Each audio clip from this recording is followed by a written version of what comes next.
NTV time, जनता की बात जनता के साथ। रुपया लगातार दूसरे दिन ऑल टाइम लो पर, डॉलर के मुकाबले 28 पैसे गिरकर 90.41 पर। सोना क्रूड महंगी, एक्सपर्ट्स को फायदा। भारतीय रुपया विदेशी मुद्रा बाजार में लगातार दूसरे दिन कमजोर हुआ और ऑल टाइम लो पर पहुंच गया। डॉलर के मुकाबले ये 28 पैसे गिरकर 90.41 के स्तर पर बंद हुआ। ये गिरावट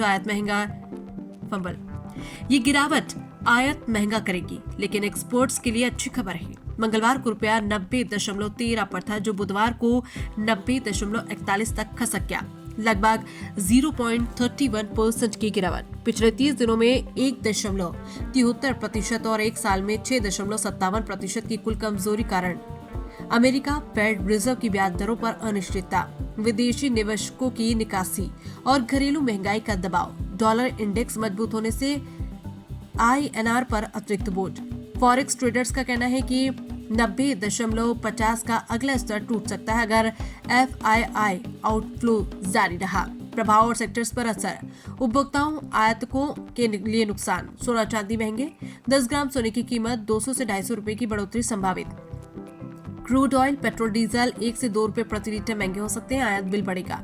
electronics import goods, mobile, laptop जैसे सामान 5 से 7% महंगे। एक्सपोर्टर्स उद्योग के लिए फायदा। IT, फार्मा, टेक्सटाइल, डॉलर में कमाई बढ़ेगी। TCS, इन्फोसिस जैसे स्टॉक में उछाल।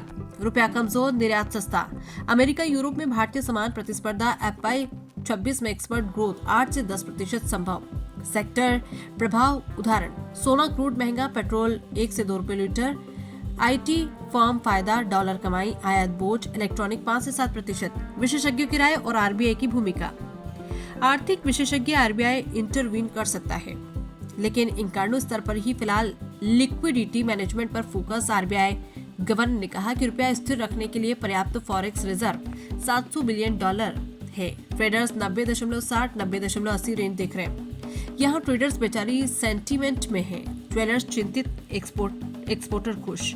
आने वाले दिनों में अमेरिकी जॉब डेटा पर नजर। रुपया 90.41 पर, आम आदमी के लिए महंगाई का नया झटका, लेकिन एक्सपर्ट बूस्ट। RBI की नजर बनी हुई है, कल के ट्रेड पर अपडेट।